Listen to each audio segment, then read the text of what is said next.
A new beginning that felt too good to be true. I'll be honest, it wasn't love at first sight with Evan. It was more like relief. After my divorce from Blake, a man who made me feel like I was walking on eggshells every damn day, I moved to Asheville to start over. The Blue Ridge Mountains felt like a hug I didn't know I needed. Quiet, peaceful, safe. At least that's what I thought until he walked into my life. Evan was everything Blake wasn't, or so it seemed. Tall, confident, with a smile that could light up a room. He owned a small tech company in town and had this aura of success without being obnoxious about it. We met at a coffee shop downtown, where he accidentally spilled his latte on my book. "Guess I owe you a new one," he joked, and just like that we started talking. Things moved fast between us, too fast looking back. Within 6 months we were married. At the time I thought it was romantic. He swept me off my feet, promised me a fresh start, and even said he wanted to adopt Sophie as his own. Sophie, my sweet little girl, adored him instantly. How could I say no? But here's the thing. Evan had baggage. A lot of it. He talked about his ex-wife Mara more than I cared to hear. "She's complicated," he'd say with a sigh, like it was some kind of tragic backstory. And then there was Noah, his teenage son, who barely acknowledged me during our brief encounters. I brushed it off, thinking every blended family has its challenges, right? Until that night. It was late, maybe midnight, and I couldn't sleep. You know how it is when your mind won't shut up? I wandered into the living room for a glass of water and froze. Evan was sitting on the couch, phone pressed to his ear, whispering furiously. His voice dropped so low I almost missed it. "Don't call here again, Mara. Not after everything." My heart sank. Mara? Calling here? I didn't think much of it at first, until I overheard that phone call. The ghost of his past. The next morning I confronted Evan. "Who was on the phone last night?" I asked, trying to sound casual but failing miserably. He looked up from his newspaper, startled. "What are you talking about?" "Don't play dumb with me," I snapped. "I heard you talking to Mara. Why is she calling you at midnight?" Evan sighed, pinching the bridge of his nose like I was being unreasonable. "Lila, it's nothing. She's just struggling right now. You're overthinking this." Overthinking? Seriously? My blood boiled, but I bit my tongue. What else could I do? He dismissed my concerns with a wave of his hand, leaving me feeling small and stupid. Then came Noah. Oh, Noah. The kid barely spoke to me before, but now? He treated me like I was invisible, or worse, an intruder. One evening, while helping Sophie with her homework, I caught him glaring at me from across the room. When I asked if something was wrong, he muttered under his breath, "You're not my mom." That stung. And Mara? She didn't stop. Over the next few weeks, I noticed subtle signs. Texts Evan quickly minimized when I entered the room, missed calls from unknown numbers, and once a bouquet of flowers delivered to the house addressed to him. No note, no explanation. Just roses. I realized then that I wasn't just fighting for myself anymore, but for Sophie. The manipulation begins. It happened during Sophie's school parent-teacher conference. I arrived early, eager to discuss her progress with her teacher. As I waited outside the classroom, I spotted her, Mara. She stood near the bulletin board, scrolling through her phone, looking effortlessly put together in a tailored blazer and heels. When she saw me, her lips curled into a smirk. "Oh, hi," she said, as if running into me was pure coincidence. "I'm Mara, Evan's ex." "I know who you are," I replied curtly. "Well, isn't this cozy?" she continued, ignoring my tone.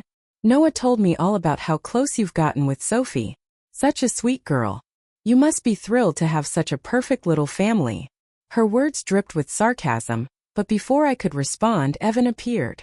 Instead of siding with me, he laughed nervously and introduced Mara to Sophie's teacher like she belonged there, like she was still part of his life. Later that evening, Mara showed up uninvited at our house, bearing gifts. "For Sophie. This is for you, sweetheart," she cooed, handing over a glittery pink backpack stuffed with designer clothes and toys. Sophie's eyes widened in delight, but I felt sick. I'd refused to buy her that same backpack last month because it cost a fortune. It was like watching a chess game where I was the pawn, and they were moving me around without a second thought. Cracks in the foundation. Doubt is a funny thing. It creeps in slowly, like a shadow stretching across the floor as the sun sets. first I tried to ignore it, but the more Evan avoided my questions, the louder the whispers in my head became. One afternoon while he was out running errands, I caved. I grabbed his phone from the kitchen counter and opened his messages. My hands trembled as I scrolled through conversations, searching for anything that might confirm my worst fears. And then I found it, a thread between Evan and Mara. "Don't worry," she wrote. "We'll figure this out together. She doesn't need to know." Together? What the hell did that mean? Before I could process it, I heard the front door open. Panicking, I shoved the phone back onto the counter and pretended to fold laundry. "What are you doing?" Evan asked suspiciously. "Nothing," I lied. "Just tidying up." He narrowed his eyes but didn't press further. Later that night, Sophie climbed into bed beside me, clutching her favorite stuffed bunny. "Mommy," she whispered, "why does Daddy talk to Mara so much?" Her innocent question hit me like a punch to the gut. I hugged her tightly, unsure of what to say. That night I cried myself to sleep, wondering if I had made the biggest mistake of my life. The breaking point. Surprise! Those were the last words I expected to hear when I walked into my own living room. Balloons, streamers, and a giant banner reading "Happy Birthday, Noah" greeted me instead. Mara stood in the center of it all, grinning like the Cheshire Cat. "What is this?" I demanded, turning to Evan. "It's Noah's birthday party," he said sheepishly. "Mara thought it would be nice to celebrate here." "Nice? Are you kidding me?" The guests, mostly Evan's colleagues and their families, stared awkwardly as Mara paraded around like she owned the place. Every move she made was calculated, designed to remind everyone that she still held power over Evan. Things reached a boiling point when she raised a toast. "To Evan," she announced loudly, "the best father any kid could ask for. And to Noah, who deserves nothing less than the world. Right, Lila?" Her gaze locked onto mine, daring me to challenge her. The room fell silent, waiting for my response. I snapped. For the first time I screamed back at her. And I knew there was no turning back. Choosing sides. Things escalated quickly after the birthday party debacle. Mara didn't stop, she couldn't stop. Every opportunity she got, she wormed her way into our lives, and Sophie became her unwitting pawn. It started subtly, a comment here, a question there, but soon it morphed into something far more insidious. One evening, I overheard Sophie talking to Noah in her room. "Daddy says Mommy can be too strict sometimes," she said softly. My heart sank. "Yeah, well, my mom says your mom isn't as nice as she pretends to be," Noah shot back. I wanted to burst into the room and defend myself, but I froze. What could I say? That their father was feeding them lies? That Mara was poisoning their minds against me? When I finally confronted Evan about it, he brushed me off like usual. "You're reading too much into this, Lila. Kids talk. It's harmless." Harmless? Really? The tension reached its peak during dinner one night. Sophie pushed her plate away, refusing to eat. "Why do you always yell at me?" she snapped, glaring at me with tears in her eyes. "I'm not yelling, sweetheart," I replied gently. "I just want what's best for you." "No, Daddy says you don't trust me," she shouted before storming off to her room. I felt like I was drowning, gasping for air while the weight of everything pressed down on me. Friends advised me to walk away, to save myself from this toxic mess, but something inside me refused to give up. The truth comes out. Desperation led me to hire a private investigator. Call it paranoia or call it survival instinct, I needed answers. And when the report landed in my inbox 2 weeks later, I wished I hadn't asked. Evan and Mara had been meeting secretly for months. Coffee dates turned into late-night dinners, which eventually spiraled into whispered phone calls and coded texts. The worst part?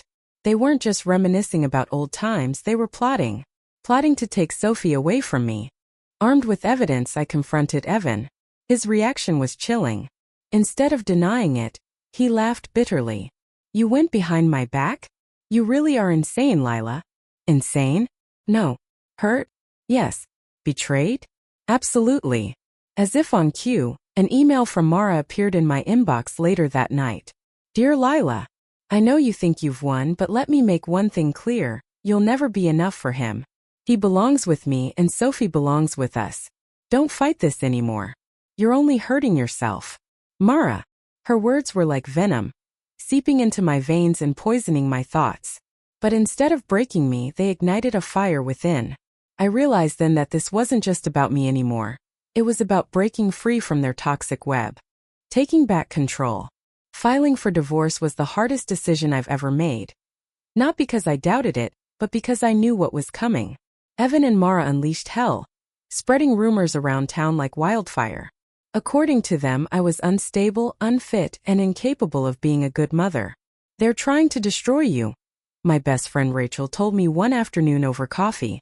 "They can try," I replied, forcing a smile. "But they won't succeed." For the first time in months, I found strength in numbers. My parents flew in from Ohio to support me, bringing homemade casseroles and endless encouragement. Rachel rallied our mutual friends, who flooded social media with messages of solidarity. Even Sophie's teacher offered to testify on my behalf, praising my dedication as a parent. Meanwhile, my lawyer worked tirelessly to build a solid case. Armed with proof of Evan and Mara's scheming, we prepared for battle. And then, one quiet evening, Sophie crawled into bed beside me. "Mommy," she whispered, "I love you." Tears blurred my vision as I hugged her tightly. For the first time in months, I felt a glimmer of hope. The final battle. The courtroom buzzed with tension as the judge entered. Evan sat stoically beside his attorney, while Mara lurked in the back row, smirking confidently. I clutched Sophie's hand, praying silently for strength. Witness testimonies dragged on for hours. My lawyer presented damning evidence of Evan and Mara's collusion, but their side fought back viciously, painting me as an overbearing control freak. Then came the moment I least expected. Sophie stood up, her tiny frame shaking but resolute. "Your Honor," she began, her voice trembling but clear. "My mommy loves me. She takes care of me and makes sure I'm happy. My daddy doesn't listen to me, and neither does Noah. They lie about her." The room fell silent. Even Mara looked stunned. After deliberating for what felt like an eternity, the judge delivered her verdict. Sole custody of Sophie awarded to me, with supervised visitation rights for Evan. As I walked out of the courtroom, I felt like I had finally escaped their shadow. A new chapter. We moved to a cozy cottage on the outskirts of Asheville, surrounded by towering trees and chirping birds. It wasn't perfect, but it was ours.